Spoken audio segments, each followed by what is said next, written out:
Hello, boys and girls. We can do a lot of amazing things with our bodies. I think some things that we just take for granted. The fact that we can run. I love running when I'm fit enough. Jumping, twisting, turning. I'm going to try turn here. Whoa, okay, not working very well on a very unstable chair. We can tumble. I'm definitely not going to try that from here. I'll kill myself. Some people can even do crazy things like bend their body in weird ways. Watch this short video of a girl doing an incredible trick.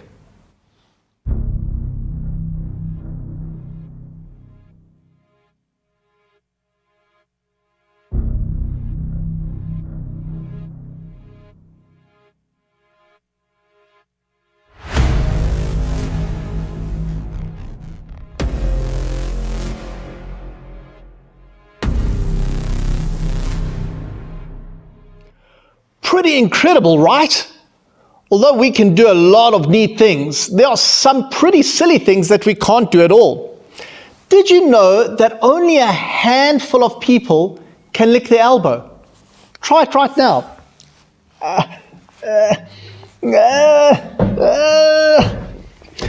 Did you know that it is impossible to tickle yourself? I'm going to try that out. No. No.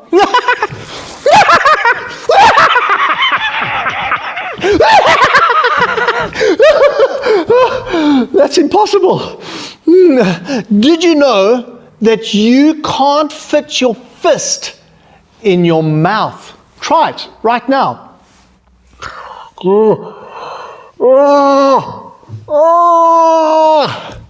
Okay. Anyone think that they can do any of those things? Well, listen, if you can, you're definitely going to have to film yourself, put it on YouTube, and you'll be YouTube famous, for sure. You wouldn't think it would be that hard, right? For most of us, those things are all impossible. But when you think about it, who cares if you can't lick your elbow or fit your fist in your mouth? It's not that big of a deal that you can't do these things. In our time together, we're going to look at something Joshua and the Israelites faced that was way too hard to even consider a possibility. What we can learn from this lesson really is, though, a big deal. Tonight, we're in the second part of a 4-part series called Mission Impossible, scratch that, Possible, God's Battle Plan. We are studying the life of Joshua, a great leader whose story is found in the Bible. Tonight, we're going to talk about a time when God made the impossible possible. The event we're going to discuss is recorded for us in the Bible. Before we go there, let's first see what we all know about Joshua and the Israelites. Let's remind ourselves about what is happening in our story so far.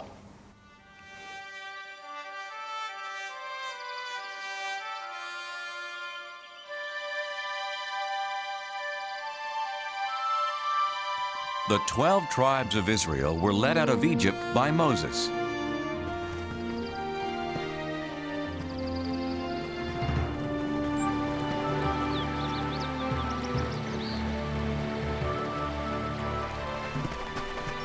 God had promised them a home of their own, a land called Canaan. But once they got there, many Israelites were afraid of the armies of Canaan. They didn't trust God to help them win their battles.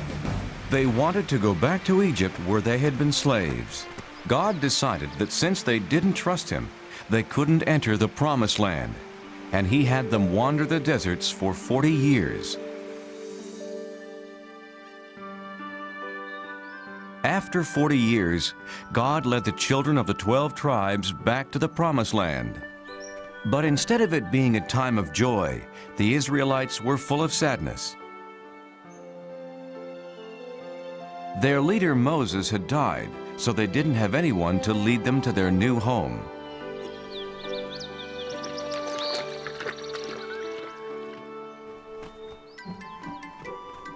Boys, behave yourselves. Today we are remembering Moses.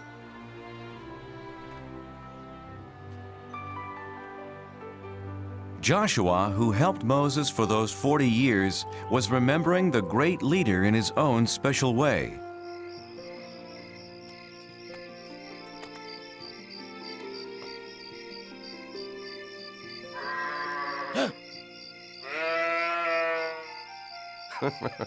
Come to cheer me up, Turnip? What will happen to our people now that Moses is gone? Who will guide us to the promised land? Why not you, Joshua? Turnip, you talked. It's me, Joshua. God? I've chosen you, Joshua, to lead the Israelites into the promised land. No, I can't. You helped Moses. But he was a great leader. I'm just an ordinary man, a simple servant. Don't be afraid. There is greatness in every man who has faith, Joshua. God, where is the land you promised us? Look west. What do you see? The desert floor and the Jordan River. Beyond that, foothills and green. The promised land. Take your people, Joshua. But I can't lead them. I'm frightened. Yes, you will face many dangers, but be strong. Remember, I will never leave you. In the Old Testament, in the book of Joshua, God promised to use Joshua to lead the Israelites into the promised land. Joshua and the people knew God wanted them to have the land, but there were many obstacles in the path ahead. An obstacle is something that gets in our way. The first obstacle was the Jordan River, which stood between the people of Israel and the land that God had promised. This wasn't just a calm, lazy little river that you'd skip rocks on. No ways. This was one scary river. This is actual footage of that muddy, scary river. And you know what? The Bible tells us that the river was in flood during the time that Joshua wanted to cross it with the Israelites, just like this river is right over here. Not only did Joshua have to lead the strong, mighty soldiers across the river, he also had to lead small children, old people, and their livestock. I don't think I did that old people very well, but you get what I'm saying. Livestock is all the kind of animals that they needed, kind of like they had a traveling zoo, man. They had cows and chickens and goats. Can you imagine your grandmother trying to cross a river like that? Slow down, son, wait for me.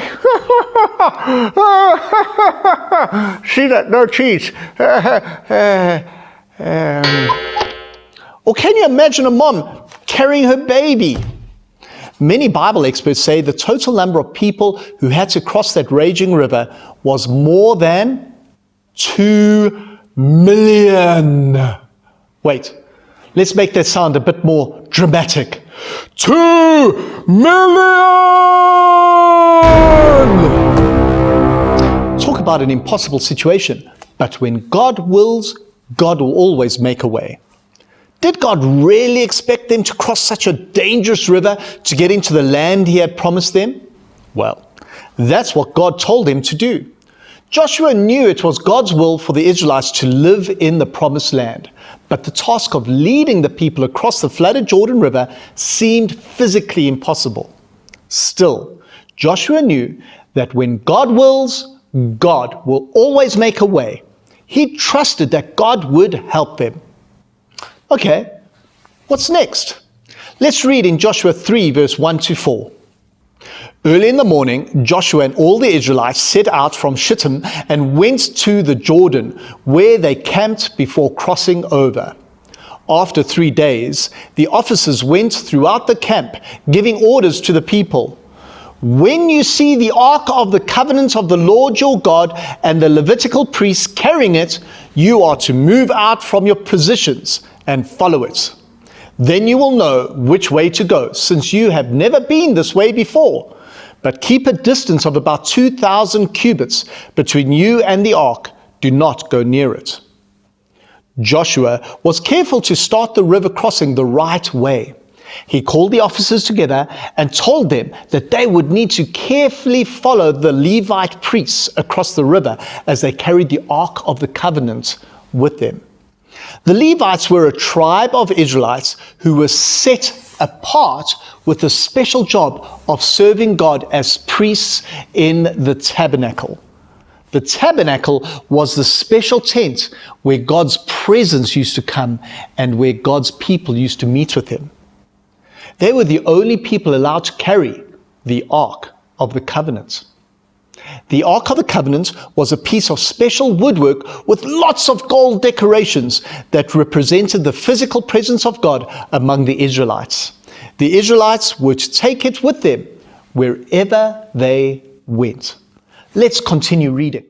Joshua told the people, "Consecrate yourselves, for tomorrow the Lord will do amazing things among you." Joshua said to the priests, "Take up the Ark of the Covenant and pass on ahead of the people." So they took it up and went ahead of them. And the Lord said to Joshua, "Today I will begin to exalt you in the eyes of all Israel, so they may know that I am with you as I was with Moses. Tell the priests who carry the Ark of the Covenant, when you reach the edge of the Jordan's waters, go and stand in the river." Joshua told the Israelites to prepare themselves for the amazing thing God was about to do. And when God wills, God will always make a way. Joshua tells the priests that they are to carry the Ark of the Covenant to the Jordan's edge and to stand still in the river. By doing it this way, Joshua made sure that the priests took the Ark of the Covenant ahead of everyone else to the river. This meant that before anyone else went into the river, God went before them. Because you remember, the Ark of the Covenant represented God's presence. How do you think the priests and the rest of the people felt when they got close to the raging river? Man, I bet that they were pretty scared. As we read further in the Bible, we see that even if other people may have been scared, Joshua certainly wasn't, because he had great faith in a big God. This is how you will know that the living God is among you, and that he will certainly drive out before you the Canaanites, the Hittites, the Hivites, the Perizzites, the Girgashites, the Amorites, and the Jebusites, and the Perizzites. Not really parasites. They weren't parasites. Well, they were parasites, but I don't think that's what God meant. See, the Ark of the Covenant of the Lord of all the earth will go into the Jordan ahead of you. Now then, choose 12 men from the tribes of Israel and one from each tribe. And as soon as the priests who carry the Ark of the Lord of all the earth, set foot in the Jordan, its waters flowing downstream will be cut off and stand up in a heap. So when the people broke camp to cross the Jordan, the priests carrying the Ark of the Covenant went ahead of them. Joshua told the people that the living God was among them. He told them that as soon as the priests carrying the Ark of the Covenant set foot in the Jordan, the river would stop flowing so the people would be able to cross on dry land. How could this be? There could be just one answer. When God wills, God will always make a way. Just as soon as the feet of the priests carrying the Ark of the Covenant touched the edge of the waters stopped, and the place where they were crossing dried up. Joshua 3 verse 17 says that the priests carrying the ark stood on dry ground in the middle of the Jordan while the Israelites crossed over dry ground. Mission accomplished. When God wills, God will always make a way. Nothing is too hard for God. After crossing the river, Joshua told the priests to collect 12 stones from the dry riverbed and stack them on top of each other. Joshua told the people that these rocks would be a memorial to the people forever. That means that whenever someone would be fishing or walking along the Jordan bank and there they saw those 12 rocks, they would remember, wow, do you remember what God did And they would tell their children, and their children's children would tell their children, and their children's children would tell their children, and their children's children's children would tell their children, and their children's children's children. Later, when the children grew up and saw the stones all stacked up, they would ask about it, what it meant. Future generations would know then that when God wills, God will always make a way. God has a plan for your life, boys and girls, just like He had a plan for the Israelites. In Joshua's day, God spoke personally to Joshua and told him what He wanted Joshua to do. God doesn't speak to us like that today. Instead, God has given us His Word, the Bible, so that we can hear from Him at any time. Today, God reveals His will for our lives through the Bible and through prayer. Do you know what you want to do when you grow up? When children your age talk about that, often the answer is something like, I want to play soccer, I want to be a professional athlete, or I want to work with animals. Those are all cool things to do, right? God's plan for you may be exactly what you want to do right now, or He may have a different plan for you. The important thing is to be willing to follow God's plan, whatever it may be. You see, God went ahead of the Israelites, and He made the path straight for them through the river. And so it makes sense in our own lives that we allow God to go ahead of us and we follow Him, and He will make the path straight for us in which He wants us to go. The more you search for God's will by reading the Bible and spending time in prayer, the more you will find that God's plan is your plan too. If you do that, you can trust Him with everything, knowing He is going before you, even now, to prepare the way. When God wills, God will always make a way. Here's another cool thing about your future as a follower of Jesus. If you have a dream to be something or to do something that seems so big and so impossible, right now, if it is God's will, God will make a way. Maybe you need a lot more of a special skill or knowledge that seems out of reach to you now. You may think God could never use you in that way, or you could never reach that God-given goal He has for you. But God makes the impossible possible. When God wills, God will always make a way. Joshua knew God would fulfill His promise and planned to lead them into the promised land. He trusted that God would go before them to make a way. Even though the situation seemed impossible, Joshua believed God. He believed that when God wills, God will always make a way. How about you, boys and girls? Actually, forget about the other boys and girls. How about you? Yeah, you. I'm speaking to you. Do you trust that God has a plan for your life? Do you believe that when God wills, God will always make a way? Will you choose to let God go before you when things seem impossible? Take a moment, even right now in your heart, take a moment and where you're sitting, silently ask that God would help you see what His will is for you. Ask Him to go before you and to help you be able to trust Him.